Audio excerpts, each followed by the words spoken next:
Hey guys, welcome back to the Friday Vlog, where we discuss activity that goes on here with the BuzWeaver channel. That includes things like current events, headlines that are in the news, social media technology, and just items of interest that come up during the week that allow us to have a little bit of a discussion. If this is your first time here to the channel or you are a returning visitor, I want to welcome you guys and encourage you now, if you are on YouTube, to click on that watermark down there in the bottom right hand corner to subscribe, along with notifications. That way you guys will have all of the content that's released here on the channel. In gaming news this week, Infinity Ward is still putting out patches, updates, and content for Call of Duty Modern Warfare, as well as, of course, the remaster of Call of Duty 2 campaign. If you guys want to check out the community news, I have it up here in the top right-hand corner. And any additional news concerning Infinity Ward and the game, I will leave links to you down below. But also wanted to mention DICE, the makers of Battlefield, because right now many of those developers are in Sweden. Many of them are working from home, as many developers in general are working from home, and we've seen a great deal of delays for updates and even additional content that we typically could anticipate having. But nonetheless, of course, the world pandemic is affecting everyone. But I'll leave links to Infinity Ward down there in the comments section below this video, as well as you can check out the content that I released on Monday up there in the top right-hand corner. Starting off this segment, I want to post a picture here that you see on the screen. That is downtown Atlanta at 8 o'clock in the morning Eastern time here in Atlanta. I am in the South Metro area. But nonetheless, that is an incredibly rare sight. But it is the topic of our discussion again this week, because it is the predominant discussion, and that is the pandemic. Yes, last week's video did get a demonetization because apparently I had missed one of the mentions of the particular virus and it was demonetized. But nonetheless, guys, I still want to bring you what is currently happening in the world at the moment. But nonetheless, so this week, pretty much what I wanted to discuss in regards to the pandemic. Of course, we've seen a lot of great and amazing things happen. We see the daily briefings from the president, which is what I will be talking about here. And we're seeing that progress is being made. There is a lot of hope. But at the time, as of the last, this would have been on Tuesday. As of this recording, today is Wednesday. But as of Tuesday, of course, the president came out with the administrators, or his administration and his team, saying that we could anticipate some rather challenging and, if not difficult, times coming up in the next 2 weeks, which means we will probably be facing some rather difficult times. But nonetheless, floating around on social media, there is a petition to encourage or to incentivize some of the mainstream media who have already suggested that they were going to stop airing the daily briefings that people are seeing all over the world. So why is that? Why is it that this is happening? Why is this petition floating around? Well, because of course, as you guys are aware, we have the resistance movement. It started in 2016. These are things that we have talked about here on the channel since pretty much day one of doing the vlogs. And you guys know that these resistance groups have splintered off into what is the social justice warriors, the SJWs, the cancel culture, the hall monitors online who like to try to shut people down or organize raid brigades to to dislike people's videos or to just give them a hard time, and even in the cancel culture to contact these people's places of business or to go after platforms that they are on to try to shut these people down, to hurt them financially. And it's just really kind of really despicable and reprehensible behavior, if you ask me. But now we're seeing, of course, we have talked so much about what the mainstream media and Trump detractors have done for the last 4 years. And now we're at the apex of this. Now we've had, of course, all of the background stuff that we've talked about here, going all the way to Stormy Daniels and Avenatti, to the Mueller investigation, to Kavanaugh confirmation hearings, and the despicable things that were all done there with the Democrats' knowledge of what they were doing and playing to the people's emotions and trying to control a narrative that President Trump is a one-dimensional villain or orange man bad, to simplify all of the discussion. So here we are. So how is it that these individuals still aren't satisfied? despite the fact that he was even impeached, which is probably going to be reversed possibly should he, and most likely win in 2020. They will probably just expunge that altogether. So anyway, the reason I wanted to mention this to you guys is because, of course, the headline across the world is the current pandemic that we are experiencing.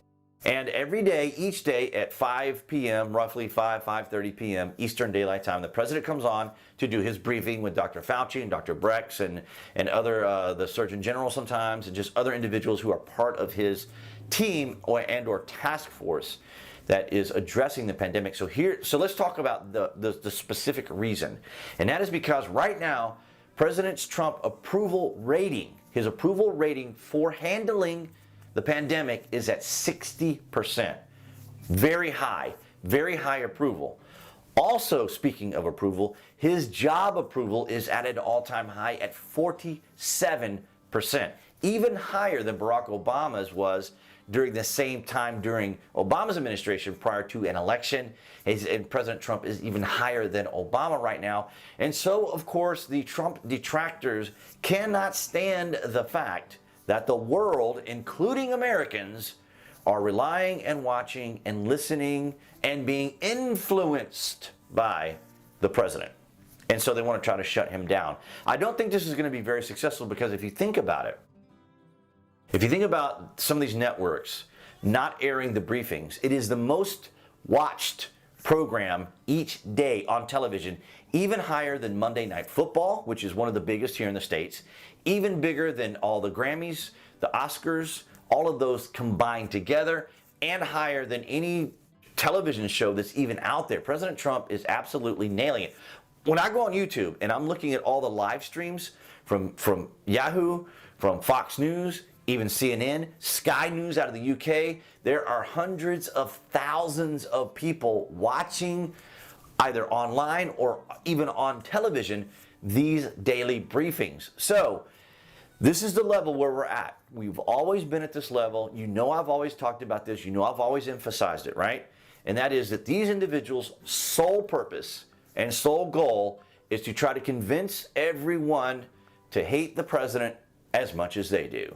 And now that he has that influence that they envy, now that he has that position of power that they also envy, they of course never hold themselves to the same standards they expect from everyone else. So when they call for this censorship, right?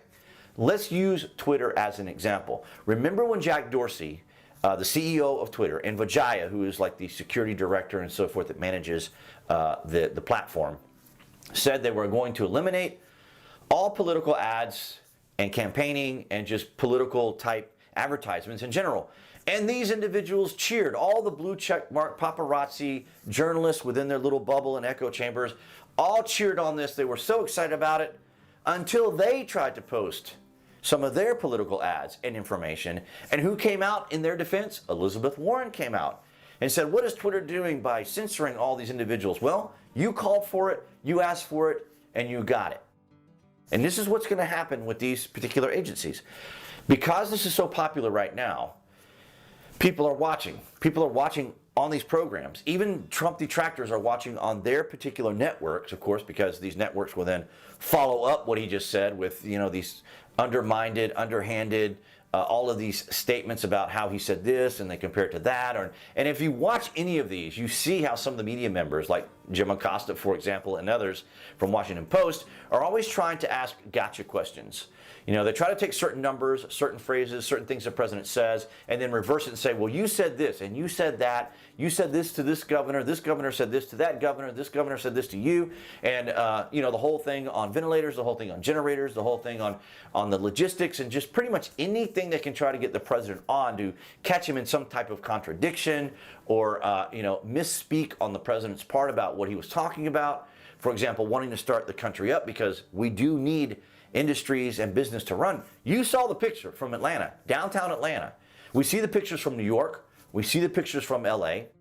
We see the pictures from Seattle. We see the pictures from Detroit. We see the pictures from Chicago. We see all of the major cities throughout the United States clearly being affected by this. Clearly being affected by this. And we're even seeing that a lot of talk on, for example, curfews and even more harsher perhaps stay in place measures by cities by issuing fines and other things like that. They definitely have already encouraged or already, kind of breaking up little bits of parties and stuff. So I don't know how many fines there have been. We know that there's been some arrests in New Jersey for people that have had a wedding and some other activities that were going on. So we know that cities are actively dispersing at least groups of people. But of course, we still have to maintain our constitutional rights, Bill of Rights, and just the freedoms and liberties that we enjoy here in the States. So hopefully it won't get that bad. But of course, we are using emergency measures. And I have talked to many Bernie bros trying to explain to them that this was kind of like what you could expect from a Bernie Sanders democratic socialist government, which anything with the word socialism, guys, is socialism. It doesn't matter if you put democratic in front of it or not. It's socialism. So I was talking to them about how, for example, democratic socialism is not compatible with the constitutional republic. And I had to actually break it all down for them because apparently they didn't realize how our Constitution works, maybe. Some of these are foreigners, so they don't really understand our Constitution. But nonetheless, guys, I wanted to come back to this topic, of course, because it is the largest topic in our country and in the world. And right now, it seems that the media really can't stand the fact that President Trump is having an influence, that he's having this stage in front of the world.